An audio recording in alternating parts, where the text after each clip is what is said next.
ನಾವೀಗ ವಿರೂಪಾಕ್ಷ ಟೆಂಪಲ್ಲು ಮತ್ತು ಕಡಲೆಕಾಳು ಗಣೇಶ ಸಾಸಿವೆ ಮತ್ತು ಯೋಗ ನರಸಿಂಹ ಅದನ್ನೆಲ್ಲ ಮುಗಿಸ್ಕೊಂಡು ಈಗ ನಾವು ಲೋಟಸ್ ಮಹಲ್ ಹತ್ರ ಬಂದಿದ್ದೀವಿ. ಮತ್ತು ಆನೆ ಲಾಯ ಎರಡು ಪಕ್ಕದಲ್ಲೇ ಇರೋದು. ಬನ್ನಿ ನೋಡೋಣ. ಸೆಂಟ್ರಲ್ ಗ್ರಾವಿಟಿನ ಬ್ಯಾಲೆನ್ಸ್ ಮಾಡ್ಕೊಂಡು ಕಟ್ಟಿದಂಥ ಗೋಡೆಗಳು ಸರ್ ಇವೆಲ್ಲ. ಇದೆಲ್ಲ ಫುಲ್ಲು ಕೋಟೆನೇ ಬರುತ್ತೆ ಸರ್. ಹೌದು. ಮತ್ತೆ ಕೋಟೆನೇ. ಆಮೇಲೆ ಕೋಟೆ ಅಂದರೆ ಇಲ್ಲಿ ನಾವು ಮ್ಯಾಪಲ್ಲಿ ನಿಮಗೆ ಹೇಳ್ಕೊಡ್ತೀವಿ ಬನ್ನಿ. ನಮ್ಮ ಒಂದು ಆರ್ಕಿಯಾಲಜಿಕಲ್ ಡಿಪಾರ್ಟ್ಮೆಂಟ್ ಮಾಡಿರುವಂಥ ನಕ್ಷೆ ಸರ್ ಇದು. ಒಟ್ಟು ನೋಡಿ ಸರ್ ಹಂಪೆಯಲ್ಲಿ ಇಷ್ಟೆಲ್ಲ ಪಾಯಿಂಟ್ಗಳಿದ್ದಾವೆ. ಸುಮಾರು ಒಂದು 83 ಪಾಯಿಂಟ್ಗಳು ಹೇಳಿದ್ದಾರೆ ಚಿಕ್ಕ ದೊಡ್ಡ ಎಲ್ಲ ಸೇರೋದ್ರಿಗಿನ ಎಲ್ಲ ಸೇರಿದ್ರೆ ಬೆಳಗ್ಗೆ ನಾನು ನಿಮಗೆ ಭೇಟಿ ಆಗೋದಿಲ್ಲ ಸರ್. ಕಮಲಾಪುರ ಭೇಟಿ ಆಗ್ತೀನಿ ನಾನು ನಿಮಗೆ. ಅಲ್ಲಿಂದ ನೇರವಾಗಿ ಈ ಒಂದು ತಳರಿಘಟ್ಟ ಗೇಟಿಂದ ಆ ಬ್ಯಾಟ್ರಿ ಗಾಡಿಯಿಂದ ಗೆಜ್ಜಲ ಮಂಟಪ ಅಂದ ದಾರಿಲ್ಲ, ಅಲ್ಲಿಂದ ನೇರವಾಗಿ ನಾನು ನಿಮ್ಗೆ ಕಟ್ಕೊಂಡಿದ್ದು ವಿಠಲ ದೇವಸ್ಥಾನಕ್ಕೆ. ವಿಠಲ ದೇವಸ್ಥಾನ ಆದ ನಂತರ ತುಲಾಭಾರ ಮಂಟಪ, ಪುರಂದರ ಮಂಟಪ, ನದಿ ನೋಡಿದ್ವಲ್ಲ ಸರ್. ಆಮೇಲೆ ಅಲ್ಲಿಂದ ನಾವು ಹೋಗಿರೋದು ಸರ್ ದೇವಸ್ಥಾನ, ಮತ್ತೆ ನದಿ ತೀರದ ದೇವಸ್ಥಾನನೇ ವಿರೂಪಾಕ್ಷ ದೇವಸ್ಥಾನ. ವಿರೂಪಾಕ್ಷ ದೇವಸ್ಥಾನ ಆಗಲಿ, ಕಡಲೆಕಾಳು ಗಣೇಶ ಆಗಲಿ, ಸಾಸಗಳ ಗಣೇಶ ಆಗಲಿ, ಕೃಷ್ಣ ದೇವಸ್ಥಾನ ಸರ್. ಅಂದ್ರೆ ಇವೆಲ್ಲ ನದಿ ತೀರದ ಇವೆಲ್ಲ ದೇವಸ್ಥಾನಗಳು ಸರ್. ಇವೆಲ್ಲ ಒಂದು 3 ಕಿಲೋಮೀಟರ್ ಬರುತ್ತೆ ಸರ್ ಉದ್ದಕ್ಕಿದೆ. ಆಮೇಲೆ ಅಲ್ಲಿಂದ ನದಿ ತೀರದಿಂದ ಬಂದಿರೋದು 3-4 ಕಿಲೋಮೀಟರ್ ಇದೆಲ್ಲ ರಾಜ್ಯದಂತ ಅರಮನೆ ಪ್ರಾಂಗಣ ಸರ್. ಇದು ರಾಜ ಮಹಾರಾಜರ ರಾಯಲ್ ಸಿಟಿ. ಈ ಅರಮನೆ ಸುಮಾರು 16 ಕಿಲೋಮೀಟರ್ ಇಳಿತು ಸರ್. ಇದು ಕೋಟೆ 16 ಕಿಲೋಮೀಟರ್ ಬರ್ತದೆ. ಇದರೊಳಗಡೆ ಬೇರೆ ಬೇರೆ ಬೇರೆ ಬೇರೆ ಬೇರೆ ಆವರಣಗಳು ನಾನು ಹೇಳೋದು ಸರ್. ದಾರಿಯಲ್ಲಿ ನೋಬಲ್ ಮ್ಯಾನ್ ಪ್ಯಾಲೇಸ್ ಕ್ವಾರ್ಟರ್ಸ್ ಅಂತಲ್ಲ ಸರ್, ಅದು ಬರ್ತದೆ. ಆಮೇಲೆ ನಾವು ಬಂದಿರೋದು ರಾಣಿಯರ ಅಂತಃಪುರ. ಆಮೇಲೆ ಇವೆಲ್ಲ ಏರಿಯಾ ಬಂದ್ಬಿಟ್ಟು ಸರ್ ಇದು ಆ ಒಂದು ರೇಡಿಯಸ್ ನಾನು ನಿಮಗೆ ಹೇಳೋದಾರಿಗಿನ ಇರೋದು ನಾವು ಇರುವಂಥ ಅಂತಃಪುರ ಇದು ಸುಮಾರು 30,000 ಸ್ಕ್ವೇರ್ ಮೀಟರ್ ಇದೆ ಸರ್. ಅಂದ್ರೆ ಸುಮಾರು ಒಂದು 8 ಎಕರೆ ಬರುತ್ತೆ ಸರ್. 8 ಎಕರೆ ಬರೀ ರಾಣಿಗರಿಗೆ ಅಂತಃಪುರ ಇದೆಲ್ಲ.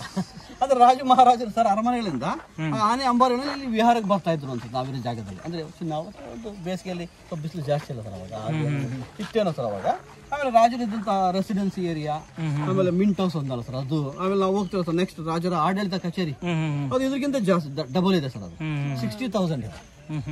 ಅಂದ್ರೆ ಇವೆಲ್ಲ ಅರಮನೆಗಳೆಲ್ಲ ಪೂರ್ತಿ ಮರದವು ಸರ್ ಇವೆಲ್ಲ.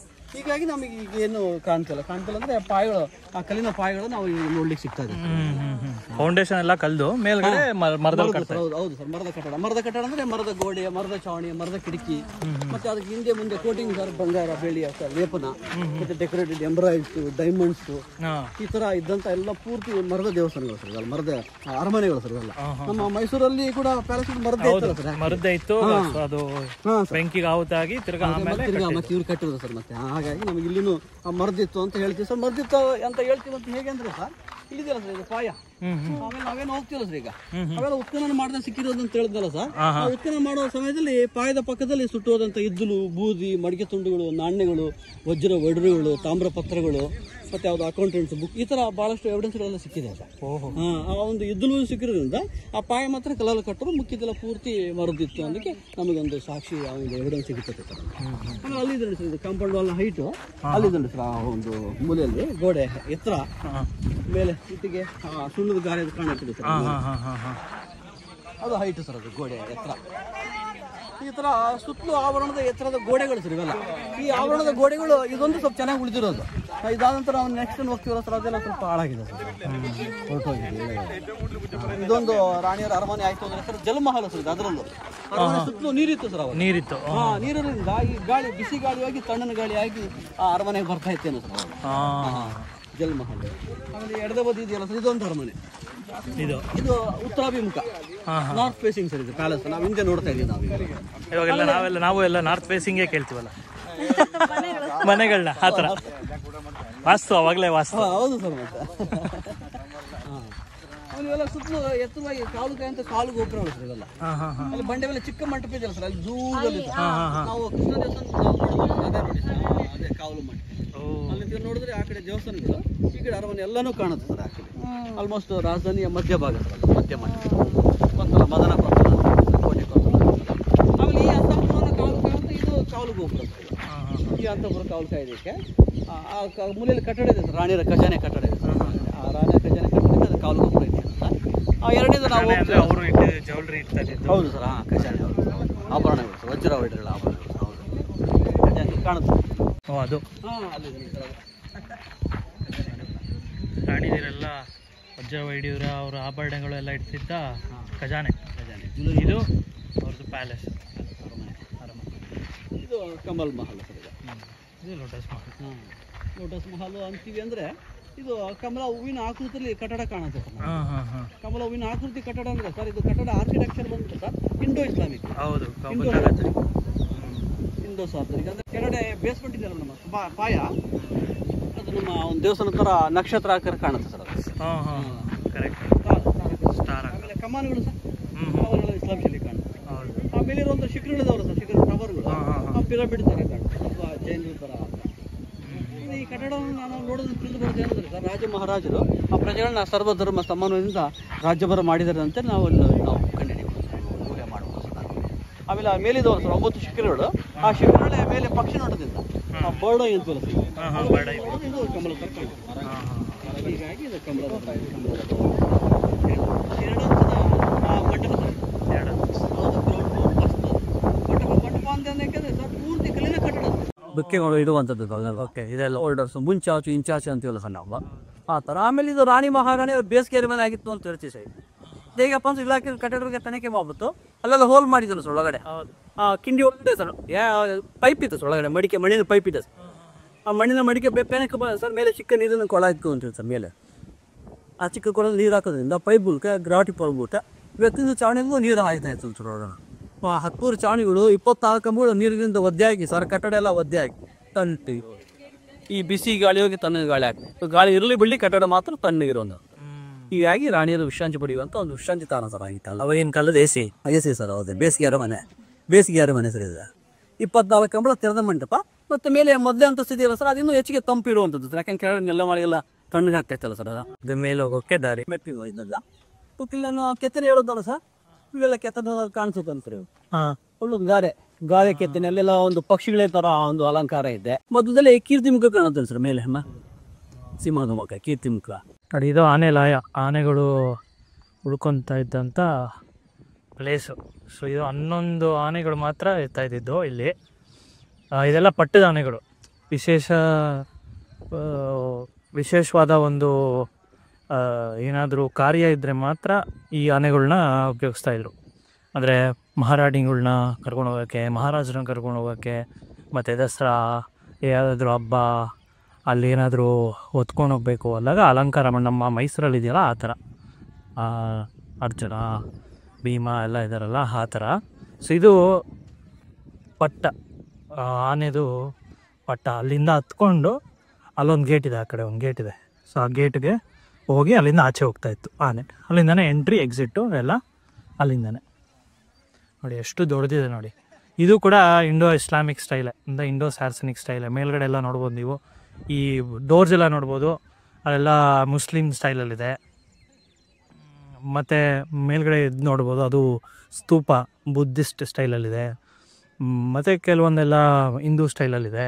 ಸೊ ಆ ಕಮಲ ಅದೆಲ್ಲ ನೋಡ್ಬೋದು ನೀವು, ಅದೆಲ್ಲ ಹಿಂದೂ ಸ್ಟೈಲಲ್ಲಿದೆ. ಸೊ ಸರ್ವಧರ್ಮವನ್ನು ಪಾಲಿಸ್ತಾಯಿದ್ರು, ಸರ್ವಧರ್ಮವನ್ನು ರೆಸ್ಪೆಕ್ಟ್ ಮಾಡ್ತಾಯಿದ್ರು ಆವಾಗ ನಮ್ಮ ಮಹಾರಾಜರು. ಆಗಿತ್ತ ವಿಜಯನಗರ ಸಾಮ್ರಾಜ್ಯದ ಎಲ್ಲ ಮಹಾರಾಜರು.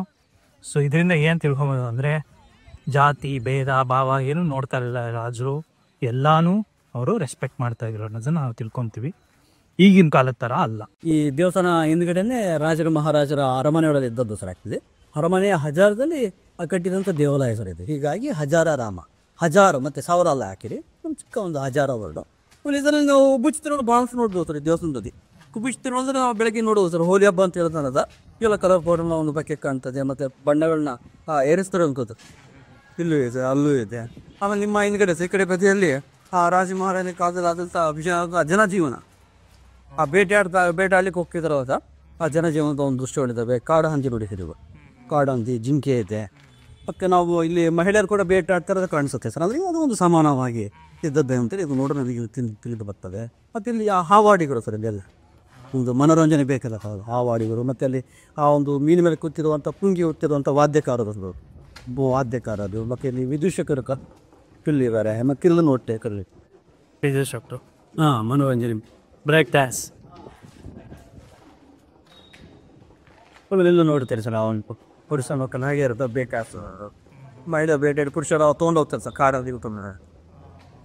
ಮೇಲೆ ಒಂದು ಸುಂದರವಾದಂಥ ತುಂಬಿ ಗೋಡೆ, ಪ್ಯಾರಪೆಟ್ ವಾನ್ ಇರ್ತಾರೆ ಸರ್. ಪ್ಯಾರಪೆಟ್ ವಾನಲ್ಲಿ ಎಲ್ಲ ಸುಂದರ ಗೊಂಬೆ ಹೇಳ್ತಾರೆ. ಈ ದೇವಸ್ಥಾನ ಹೆಸರು ಕೇಳಿದಾಗೆ ನನ್ನ ನೆನಪಾಗೋದು ರಾಮಾಯಣ. ಈ ದೇವಸ್ಥಾನ ಗೋಡೆ ಮೇಲೆ ಪೂರ್ತಿ ರಾಮಾಯಣನೇ ಕೆತ್ತಿದ್ದಾರೆ. ಅದರಲ್ಲಿ ಇದು ಒಂದು ಸರ್ ಎಪಿಸೋಡ್ ಕಥನದ ದೃಶ್ಯ. ಇದು ಒಂದು ರಾಮರ ಒಂದು ಪಟ್ಟಾಭಿಷೇಕ ಅಂತ ಪಟ್ಟಾಭಿಷೇಕದ ರಾಮದೇವರು ಅಂತೇಳಿ ಮಧ್ಯದಲ್ಲಿ ಕಾಣ್ತಾನೆ ಸರ್ ಕಮ್ಮನ ಮಧ್ಯದಲ್ಲಿ ರಾಮ ಸೀತೆ ಕುಳಿತಿರೋದು. ಆ ಕಮ್ಮನ ಆ ಕಡೆ ಮತ್ತು ಈ ಕಡೆ ಅವೆಲ್ಲ ಒಂದು ಭಕ್ತಾರಿಗಳು ಅಂತೀವಲ್ಲ ಸರ್, ಅವ್ರನ್ನೆಲ್ಲ ನೋಡ್ತೇವೆ ಸರ್. ಆ ಕಡೆ ಬದಿ ಈ ಕಡೆ ಬಿಡಿ ಪೂರ್ತಿ ರಾಮಾಯಣ ಅನ್ನೋದು ಸರ್ ಈ ಗೋಡೆ ಮೇಲೆ. ಸಂಪೂರ್ಣ ರಾಮಾಯಣ ಇದೆ. ಆ ಒಂದು ರಾಮಾಯಣ ಓದುವಂಥ ಒಂದು ಸೇದೆ ಏನಂದ್ರೆ ಸರ್, ಆ ರಾಮಾಯಣ ಶುರುವಾಗೋದು ದೇವಸ್ಥಾನ ಎಡದ ಬದಿಗೆ ಸರ್. ಆಕ್ಚುಲಿ ಎಡದ ಬದಿಯಿಂದ ಇದು ಮಧ್ಯಭಾಗ ಸರ್, ಇದು ಆ ಕಡೆ ಬಲದ ಬದಿಗೆ ಈ ಥರ ಸುತ್ತ ದೇವಸ್ಥಾನ 3 ಸುತ್ತು ಪ್ರದಕ್ಷಿಣೆ ಸರ್. ಆಕ್ಚುಲಿ 3 ಸುತ್ತು, ಇದು ಮೊದಲೇ ಸುತ್ತು ಸರ್ ಕೆಳಗಡೆ. ಓಕೆ. ಮಧ್ಯದ 2ನೇ ಸುತ್ತು, 2ನೇ ಪ್ರದಕ್ಷಿಣೆ. ಓಕೆ. ಮೇಲೆ ಅದು 3ನೇ ಸುತ್ತ. ಈ ಥರ 3 ಸುತ್ತು ಪ್ರದಕ್ಷಿಣೆ ಮಾಡಿ ರಾಮಾಯಣ ಪಾರಾಯಣ ಮಾಡಿ ಹೋಗ್ತಾರೆ ಆ್ಯಕ್ಚುಲಿ.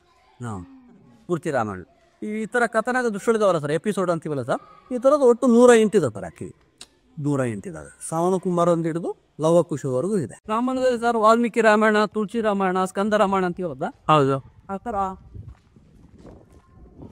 ವಾಲ್ಮೀಕಿ ರಾಮಾಯಣ ಇಲ್ಲಿ ಶ್ರವಣ ಕುಮಾರ ಸಹ ತಮ್ಮ ತಂದೆ ತಾಯಿನ ಪ್ರವಾಸ ಕರ್ಕೊಂಡು ಹೋಗ್ತಾರೆ. ಅವರು ಪ್ರವಾಸ ಕರ್ಕೊಂಡು ಹೋಗ್ತಾರಂತ ಅದಿಯಲ್ಲಿ ಅವ್ರು ನೀರು ಬೇಕು ಅಂತ ಕೇಳಿದಾಗ ಆ ಮರದಲ್ಲಿ ಸರ್, ಯಾಕಂದ್ರೆ ಕೆಳಗಡೆ ಹುಳ ಹುಟ್ಟಿರ್ತವೆ, ಅವನ ಮರದಲ್ಲಿ ಬಿಟ್ಟು ಆ ನೀರು ತುಂಬಲಿಕ್ಕೆ ಹೋಗ್ತಾರೆ ಸರ್. ನೆಕ್ಸ್ಟ್ ಎಪಿಸೋ ಅಂದ್ರೆ ತುಂಬಬೇಕಾದ್ರೆ ಬುಳುಗುಳು ಶಬ್ದ ಬರುತ್ತೆ ಸರ್ ತತ್ರಣೆಯಲ್ಲಿ. ಅವಾಗ ಶಬ್ದ ವಿಧಿ ಬಾಣ ಪ್ರಯೋಗ ಮಾಡಿದಂತ ದಶರಥ ಮಗಕ್ಕೆ ಪೇಟೆ ಬಂದಿತ್ತು. ಆ ಬಾಣ ನಾಟಿ ಅಯ್ಯೋ ಅಂತ ಕೆಳಗಡೆ ಬಿದ್ದಾಗಿದ್ರು ಶ್ರವಣ ಕುಮಾರ. ಯಾರು ಮಾರೋರಿದ ಅಂತೇಳಿ ದಶರಥ ಮಹಾರಾಜರು ಬಂದು ಭೇಟಿ ಆಗ್ತಿರತ್ತೆ ಸರ್. ಆ ಭೇಟಿ ಆದಾಗ ಅಯ್ಯೋ ಈ ಥರ ಹೋಯಿತು ಸರ್, ತಪ್ಪಾಯಿತು ಅಂತ ಹೇಳಿದಾಗ ಇಲ್ಲ ನಮ್ಮ ತಂದೆ ತಾಯಿ ಭಾಳ ಒಂದು ನೀರಡಿಕೆಯಿಂದ ಹಸಿಗಿಲ್ಲಂದರೆ ಅವ್ರು ನೀರು ತಗೊಂಡು ಕುಡಿ ಅಂತ ಹೇಳಿದಾಗ ಸರ್ ಅವರು ಆ ನೆಕ್ಸ್ಟ್ ಎಪಿಸೋಡ್ ಕಾಣುತ್ತಾರೆ ಸರ್ ಅಲ್ಲಿ. ಆ ದಶರಥ ಮಹಾರಾಜ್ ಅವರ ತಂದೆ ತಾಯಿ ನೀರು ತಗೊಂಡು ಕೊಡ್ತಾರೆ ಒಂದು ದೃಶ್ಯ ಸರ್ ಅಲ್ಲಿ. ಆ ನೀರು ಪಡಿತಾ ನೀವು ಯಾರು ಎಂತ ನಮ್ಮ ಮಗ ಎಲ್ಲೋದ್ರು ಅಂತ ಕೇಳಿದಾಗಿಲ್ಲ, ನಿಮ್ಮ ಮಗ ಅಪಘಾತದಲ್ಲಿ ತೀರೋದ್ರು, ಈ ಥರ ಆಯಿತು ನಾವು ಕಡೆಯಿಂದ ಅಂತ ಹೇಳಿದಾಗ ಅವರು ಅಳುತ್ತಾ ಸರ್ ಶೋಕೋತಿತ್ತ ಅವ್ರಿಗೆ ಶಾಪ ಕೊಡೋದು ಸರ್. ಆ್ಯಕ್ಚುಲಿ ನೀವು ಕೂಡ ನಿಮ್ಮ ಒಂದು ಇಳಿ ವಯಸ್ಸಿನಲ್ಲಿ ನಮ್ಮ ಥರ ಪುತ್ರಶೋಕದಿಂದ ನೀವು ನಿಧನರಾಗಿ ಅಂತೀರಿ ಸರ್. ಅವಾಗ ಮತ್ತೆ ರಾಮ ಒಂದು ಆ ವನವಾಸಕ್ಕೆ ಹೋಗ್ತಾರಲ್ಲ ಸರ್, ವನವಾಸಕ್ಕೆ ಹೋಗಿ ಆ ಕಿಷ್ಕಿಂದ ಅಲ್ಲೆಲ್ಲಿದ್ದಾಗ ಅವರು ಪುತ್ರಶೋಕದಿಂದ ಇದಾಗುತ್ತೆ ಸರ್ ದಶರಥ ಮಹಾರಾಜರು. ಅಲ್ಲಿರೋದಂತ 3 ಸುತ್ತು ಒಂದಲ್ಲ ಸರ್, ಇಲ್ಲಿ ಕಾಣುತ್ತೆ ಸರ್. 1ನೇ ಸುತ್ತಿಲ್ಲಿ ಆರಂಭ. ಓಕೆ. ಆ ಒಂದು ದಶರಥ ಮಹಾರಾಜರು ಪುರಂಗ ಮಹರ್ಷಿಗಳ ಜೊತೆ ಆ ಪುತ್ರ ಕಾಮಿಷಿಯಾಗಿ ಮಾಡುವಂಥ ದೃಶ್ಯ ಸರ್. ಅಗ್ನಿದೇವ ಪಾಯಸವನ್ನು ನೀಡ್ತಾರೆ ಸರ್ ಹೊರಗಡೆ ಬಾತು ಯಜ್ಞದಿಂದ ಸರ್. ಯಜ್ಞದಿಂದ ಪಾಯಸ ಪಾಯಸನ ದಶರಥ ಮಹಾರಾಜರ ರಾಣಿ ಇರ್ತದೆ, ಕೌಶಲ್ಯ, ಕೈಕೆ, ಸುಮಿತ್ರ. ಆ ರಾಣಿಗೆ ಪಾಯಸನ ಕೊಡ್ತಾರೆ. ಆ ಪಾಯಸ ತೊಗೊಂಡು 4 ಮಕ್ಕಳು ಜನನ ಆಗಿರೋದು ಸರ್.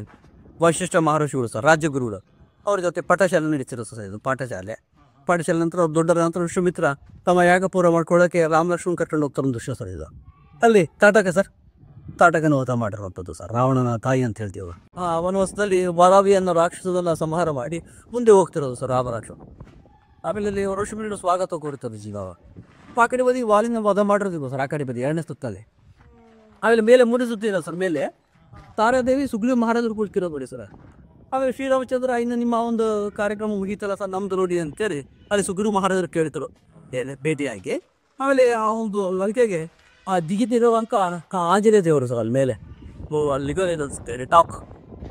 ಆ ಎಡದ ಬದಿ ಲಕ್ಕೆ ಎಂಟ್ರೆನ್ಸ್ ಕಾಣುತ್ತೆ, ಕೆಳಗಡೆ ಸಮುದ್ರ ಕಾಣುತ್ತೆ, ಲಕ್ಕೆ ಚಿಗಿತಿರುವಂಥ ಆಂಜನೇಯ ದೇವರು. ಈ ಥರ ಪೂರ್ತಿ ರಾಮಣ ಈ ಗೋಡೆ ಮೇಲೆ ಕೆತ್ತಿದ್ದಾನೆ ನಾವು ಕುರ್ತಿರೋದು ಬೇರೆ. ಅವ್ರ ಹಿಂದೆ ಜಾಂಬುವಂತ ಅಂಗದ ಅವರೆಲ್ಲ ಇದ್ದಾರೆ ನೋಡಿ. ಆ ಜಾಂಬುವಂತ ಅಂಗದ ಆಂಜನೇಯರಿಂದಾಗ ಈ ಸಮುದ್ರ ಯಾರು ಜಿಗಿಯೋದು ನೀನೇ ಜಿಗಿಬೇಕಂತ ಹೇಳಿದ್ರೆ ಇದೇನು ಹೇಳ್ತಿದ್ದೆ ಸರ್, ಇದು ಇಷ್ಟು ದೊಡ್ಡ ಒಂದು ಸಮುದ್ರ ಹೇಗೆ ಜಿಗಿಯೋದು, ಎಲ್ಲ ಜಿಗಿತೀರಿ ನಿಮ್ಮ ಹೃದಯ ಶಕ್ತಿ ನೀವು ಒಂದು ನೆನ್ಪು ಮಾಡ್ಕೊಳ್ಳಿ ಅಂತ. ಯಾಕಂದ್ರೆ ಚಿಕ್ಕ ಅಂತಾರೆ. ಚಿಕ್ಕವರಿದ್ದಾಗ ಅಂಜನಾದ್ರಿ ಬೆಟ್ಟ ಹೋಗ್ತೀರ ಸರ್ ನಾಳೆ ನೀವು. ಅಲ್ಲಿಂದ ಸೂರ್ಯ ದೇವ್ರನ್ನ ಆರೆಂಜ್ ಹಣ್ಣು ಅಂತೇಳಿ ತಿನ್ಲಿಕ್ಕೆ ಹೋಗಿದ್ರು ಸರ್. ತಿನ್ಲಿಕ್ಕೆ ಹೋದಾಗ ಅವಾಗ ಇಂದ್ರ ಸರ್ ಗದ ಅದು ವಜ್ರಾಯದಿಂದ ಇದು ಮಾಡಿದಾಗ ಅವ್ರು ನೆನಪು ಬರ್ತೋಗ್ಬಿಡ್ತಾರೆ ಸರ್. ಅವಾಗ ಜಂಬು ಅಂತ ನೆನಪು ಮಾಡಿಕೊಟ್ಟಾಗ ಅಲ್ಲಿ ಜಿಗಿತಿರೋ ಸರ್, ಒಂದೇ ಒಂದು ಜಿಗಿತಕ್ಕೆ ಲಂಕೆಗೆ ಜಿಗಿದಿರೋ ಅಂತ ಆಂಜನೇಯ ದೇವರು ಸರ್ ವಾಪಸ್ ಬಂದಿರೋದು ಸರ್ ಅವರ ಒಂದು ನೆನಪು ಶಕ್ತಿ. ಇಲ್ಲಿ ನಿಮಗೆ ಕನೆಕ್ಟ್ ಆಗುತ್ತೆ. ವಿಶೇಷವಾದಂಥ ಕಲ್ಲುಗಳು, ವಿಶೇಷವಾದಂಥ ಕಲ್ಲುಗಳು. ಈ ಕಲ್ಲುಗಳು ನೀವು ನೋಡಿಸುತ್ತದೆ ಸರ್ ಕಾಕತಿಯ, ಆಂಧ್ರ ಪ್ರದೇಶ ಸರ್, ವಾರಂಗಲ್ ಕಾಕತಿಯಲ್ಲಿರುವಂಥ ಕಲ್ಲುಗಳು. ಕಪ್ಪು ಶಿಲೆ ಸರ್, ಬ್ಲಾಕ್ ಮಾರ್ಬಲ್ ಅಂತ ಹೇಳ್ತೀವಿ ನಾವು, ಬ್ಲಾಕ್ ಸ್ಟೋನ್. ಆಮೇಲೆ ಬಳಪಕಲ್ಲಲ್ಲ ಸರ್, ಮತ್ತೆ ಇದು ಬಳಪಕಲ್ಲ, ಇದು ತುಂಬ ಗಟ್ಟಿ ಕಲ್ಲು ಭಾಳ ಗಟ್ಟಿ ಕಲ್ಲು. ನಮ್ಮ ಹಂಪಲ್ಲಿ ಗ್ರಾನೈಟ್ ಅಂತೀವಲ್ಲ ಸರ್, ಆ ಥರ ಕಪ್ಪು ಶಿಲೆ ಸರ್ ಇದೆ. ಇದು ಭಾಳ ಗಟ್ಟಿಯಾದ ಬಳಪಕಲ್ಲಿಗಿಂತ ಇದರಲ್ಲಿ ಶಿಲಾಶಾಸನ ಮಾಡೋದು ಸ್ವಲ್ಪ ಕಷ್ಟ ಸರ್. ಹೌದು, ಮತ್ತೆ ಅದು ಭಾಳ ಅದು ಸ್ವಲ್ಪ ಈಸಿ, ಚಿಕ್ಕ ಇದನ್ನು ಮಾಡ್ಬಿಡ್ತಾರೆ. ಇಲ್ಲಿ ಕೆಳಗಡೆ ನಾವು ನೋಡ್ತೀವಿ ಸರ್, ಆ ಕಡೆ ಜಯ, ಈ ಕಡೆ ವಿಜಯ ಇದ್ದಾರೆ ಸರ್. ಎಲ್ಲ ಅವತಾರಗಳು ಕೆತ್ತನೆ ಮಾಡಿದಂತ ದಶಾವತಾರಗಳು. ಇದು ಕಲ್ಕಿ ಅವತಾರ ನೋಡ್ತೀವಿ. ಕಲ್ಕಿ ಅವತಾರದ ಮೇಲೆ ವಿಷ್ಣು ದೇವರು, ಶ್ರೀದೇವಿ ಭೂದೇವಿ ಇದ್ದಾರೆ ಸರ್. ಇಲ್ಲಿ ಪರಶುರಾಮ, ಹಾಂ ಇಲ್ಲಿ ಪರಶುರಾಮ ಇದ್ದಾರೆ. ಪರಶು ಇದ್ರು ಸರ್, ಕೊಡ್ಲಿ ಅಂತ ಹೇಳ್ತಾರೆ. ಪರಶು ಅಂದರೆ ಕೊಡ್ಲಿ, ಪರಶುರಾಮ. ಮತ್ತು ಇಲ್ಲಿ ಕೃಷ್ಣ ದೇವರು ಯಜ್ಞಾವತಾರ. ಮತ್ತು ಈ ಕಡೆ ಇಲ್ಲಿ ನಮಗೆ ರಾಮದೇವರು. ಈ ಒಳಗಡೆ ಗುಡಿಯಲ್ಲಿ ಸರ್, ಗರ್ಭಗುಡಿಯಲ್ಲಿ ಈ ಥರ ವಿಗ್ರಹ ಇದ್ದದ್ದು ಸರ್. ಆ್ಯಕ್ಚುಲಿ ರಾಮ, ಸೀತೆ, ಲಕ್ಷ್ಮಣ ಈ ವಿಗ್ರಹಗಳು ಭಿನ್ನ ಆಗಿರೋದು ಈಗ ಮತ್ತೆ ಮ್ಯೂಸಿಯಬಲ್ ನೋಡ್ತೀವಿ ಸರ್ ನಾವು, ಕಮಲಾಪುರ ಮ್ಯೂಸಿಯಂ. ಅಲ್ಲಿ ಇದೇ ಮುಖ್ಯ ಗುಡಿ ಬರುತ್ತೆ, ಇದೇ ಮುಖ್ಯ ಗರ್ಭಗುಡಿ. ಗರ್ಭಗುಡಿ ಒಳಗಡೆ ಉದ್ದನೆ ಪೀಠ ಇದೆ ಸರ್, ನಾನು ನೋಡಿದ್ದೇನೆ. ಆ ಪೀಠದ ಮೇಲೆ ಆ ವಿಗ್ರಹಗಳು ಇರ್ತದೆ ಸರ್. ಆ್ಯಕ್ಚುಲಿ ರಾಮನ ದೇವಸ್ಥಾನ ಸರ್. ರಾಮ, ಲಕ್ಷ್ಮಣ, ಸೀತೆ ವಿಗ್ರಹಗಳಿದ್ದಂಥ 1402ರಲ್ಲಿ ಕಟ್ಟಿದಂಥ ದೇವಾಲಯ ಸರ್ ಇದು. Actually 1402 sir. ಹೌದು ಹೌದು ಸರ್, 7 ವರ್ಷ ಆಯ್ತು. ಹೌದು, ಕರೆಕ್ಟಾಗಿ 7 ವರ್ಷ ಆಯಿತು. 1402 ಮತ್ತು 1ನೇ ದೇವರ ಕಾಲದಲ್ಲಿ ಆದಂಥ ದೇವಾಲಯ. ಮತ್ತು 1422ರಲ್ಲಿ 40ರಲ್ಲಿ ಈ ನಾವೇನು ರಾಮಾಯಣ ನೋಡ್ತಾ ಇದ್ದೀವಲ್ಲ ಸರ್, ಅದೆಲ್ಲ ಎಕ್ಸ್ಟೆಂಡ್ ಆಗಿದೆ ಸರ್. ಇದರಲ್ಲಿ ಇವೆಲ್ಲ ಕಲ್ಲುಗಳು ಅವಾಗೆ ತಂದಿದ್ದು ಸರ್. ಆ್ಯಕ್ಚುಲಿ ಕಾಕತೀಯ ಗೆದ್ದಾಗ ಅಲ್ಲಿಯ ಕಪ್ಪ ಕಾಣಿಕೆ ಬದಲಾಗಿ ತಂದಂಥ ವಿಶೇಷವಾದಂಥ 4 ಕಂಬಗಳು. ಇದು ರಂಗಮಂಟಪ ಸರ್. ದೇವರ ಎದುರಿಗೆ ನೃತ್ಯ ಮಾಡುವಂಥ ನೃತ್ಯ ಮಂಟಪ ಇದೆ. ನಾವು ಈಗ ಇಳಿದಿವಲ್ಲ ಸರ್ ಹೊರಗಡೆ, ಒಂದು ಬಲಿಪೀಠ ಇದೆಯಲ್ಲ ಸರ್ ಹೊರಗಡೆ ಸರ್, ಆಟದಿಂದ ಗರುಡಲಿಂಬ ಕಾಣುತ್ತದೆ ಸರ್. ಅದು ದೀಪಸ್ತಂಭ ಅಂತೀವಲ್ಲ ಸರ್. ಅದರಿಂದ ಮತ್ತೆ ಅದ್ಭುತವಾದಂಥ ಪಾನ್ ಸುಪಾರಿ ಬಜಾರ್ ಸರ್. ರಾಜ ಮಹಾರಾಜರ ಅರಮನೆಗಳು, ದೇವಸ್ಥಾನ ಮತ್ತು ಆ ಕಡೆ ಬಜಾರ್ ಒಂದು ನಂತರ ಒಂದು. ಆಮೇಲೆ ಇಲ್ಲಿ ವಾದ್ಯಕಾರಗಳೆಲ್ಲ ಇದ್ದಾರೆ ಸರ್. ವಿಷ್ಣು ದೇವರ 24 ಅವತಾರಗಳು ಸರ್. ಆ್ಯಕ್ಚುಲಿ ಆ 24 ಅವತಾರಗಳಲ್ಲಿ 3 ಋಷಿಮುನಿಗಳು ಬರ್ತಾರೆ ಸರ್. ವಿಶ್ವಾಮಿತ್ರ ಇದ್ದಾರೆ ಸರ್, ಋಷಿಮುನಿಗಳಿದ್ದಾರೆ. ಇವರು ಹಯಗ್ರೀವ ಸರ್, ನೀವು ಮೆಜೆಸ್ಟಿಕಲ್ ನೋಡ್ತಿರಲ್ಲ ಸರ್, ಹಯಗ್ರೀವ ಸ್ವಾಮಿಗಳಿದ್ದಾರೆ. ಆಮೇಲೆ ಅಲ್ಲಿ ಭೂದೇವಿ ಸರ್, ವರಹ ಇದ್ದಾರೆ.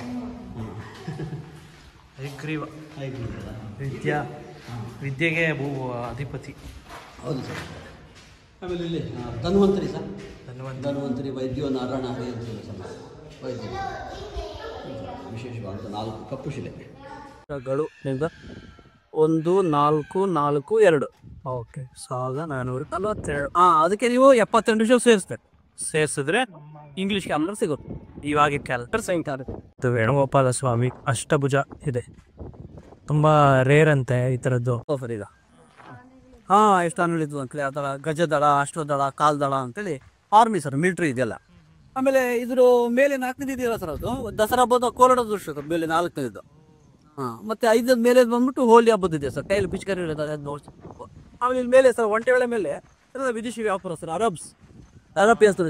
ದೊಡ್ಡ ಗಟ್ಟೆಗಳೆಲ್ಲ ಕಾಣುತ್ತೆ ಸರ್, ತೂತೆಲ್ಲ ಕಾಣ್ತದೆ. ಇವು ಟರ್ಕಿಶ್ ಸರ್, ಇವರೆಲ್ಲ ಟರ್ಕಿಶು, ಇರಾಕು, ಇದೊಂದು. ಆಮೇಲೆ ಎಲ್ಲ ಡಿಫ್ರೆಂಟ್ ಬ್ರೀಡ್ ನೋಡಿ ಸರ್. ಈ ಕುದುರೆ ಇದ್ದಾಗ ಆ ಕುದುರೆ ಇಲ್ಲ, ಆ ಕುದುರೆ ಇದ್ದಾಗ ಆ ಕುದುರೆ ಇದ್ದಾಗ ಕುಡಿತಾರೆ. ವೇರಿಯೇಷನ್ ನೋಡಿದ್ದಾರೆ ಯಾವ ಸರಿ ಕೆತ್ತಿದ್ದಾನೆ, ಅದ್ಭುತ ಅಂತ ಕೆತ್ತೇನೆ ಅಂತ ಹೇಳೋದು. ಇತ್ತು ಎಲ್ಲ ವ್ಯಾಪಾರಸ್ಥರು ಇಲ್ಲಿ ಕುದುರೆಗಳ ಮಾರ್ಕೊಂಡು ಮುತ್ತೂರನ್ನು ತೊಗೊಂಡು ಹೋಗ್ತಾ ಇದ್ರು ಅಂತ ನಮಗೆ ತಿಳಿದಿದೆ ಸರ್. ಬೇರೆ ಬೇರೆ ದೇಶ ಸೈನ್ಯ ನೋಡಿ ಸರ್. ಇಲ್ಲೆಲ್ಲ ಖಡ್ಗ, ಗುರಾಣಿ, ಏನು ಸರ್ ಆ ಡ್ಯಾಗರ್ ಅಂತೀವಲ್ಲ ಸರ್, ಖಡ್ಗ, ಆ ಧೋತಿ, ಕಾಲ್ ಖಡ್ಗ, ಕೈ ಖಡ್ಗ, ಮತ್ತು ಮೀಸೆ, ಏನು ಸರ್ ಆ ಓಲೆಗಳು ಅಂತೀವಲ್ಲ ಸರ್ ನಾವು. ಆಮೇಲೆ ಆ ಒಂದು ತುರುಬಂಕಿ ನೋಡಿ ಸರ್, ಅದು ಉದ್ದನೆ ಕೂದಲು ಹಿಂದೆ ಕಟ್ಟಿರೋದೆಲ್ಲ ಕಾಟ್ತು. ಭಾಳ ಅದ್ಭುತವಾದ ಸ್ಪಷ್ಟನೆ ಕೆತ್ತನೆ ಸರ್ ಇದೆಲ್ಲ ಪೂರ್ತಿಯಾಗಿ. ತುಂಬ ಚೆನ್ನಾಗಿ. ಆಮೇಲೆ ವಿದೇಶಿ ವ್ಯಾಪಾರಸ್ಥರು ಸಾಲಾಗಿ ಕುದುರೆ ಎಲ್ಲ ತೊಗೊಂಡು ಬರ್ತಾ ಇದ್ದಾರೆ. ಆಮೇಲೆ ಟೆಸ್ಟ್ ಮಾಡ್ತಿರೋದು ಸರ್ ಇದು ಕುದುರೆಗಳ ಅಲ್ಲೂ ಸರ್, ಏಜ್ ಕೌಂಟಿಗೆ ಚೀತ್ರಗಳನ್ನ ತೋರ್ತಿರೋದು. ಅವರ ಒಂದು ಕುದುರೆಯ ಒಂದು ಕಂಡೀಷನ್ ಹೇಗಿದೆ, ಹೇಗೆ ನೆಕ್ಟೇನು, ಎಷ್ಟು ವರ್ಷ ಇನ್ನೂ ಚೆನ್ನಾಗಿರ್ತದೆ ಅಂತೇಳಿ ಒಂದು ತೋರಿಸಿದ್ರು. ನೋಡಿ ಸರ್ ಯಾವ ಥರ ಇದ್ದಿರಪ್ಪ ಹಂಬಲಾಗಿ ವಜ್ರಬೇಕು ಅಂತ ಕೇಳ್ತಾ.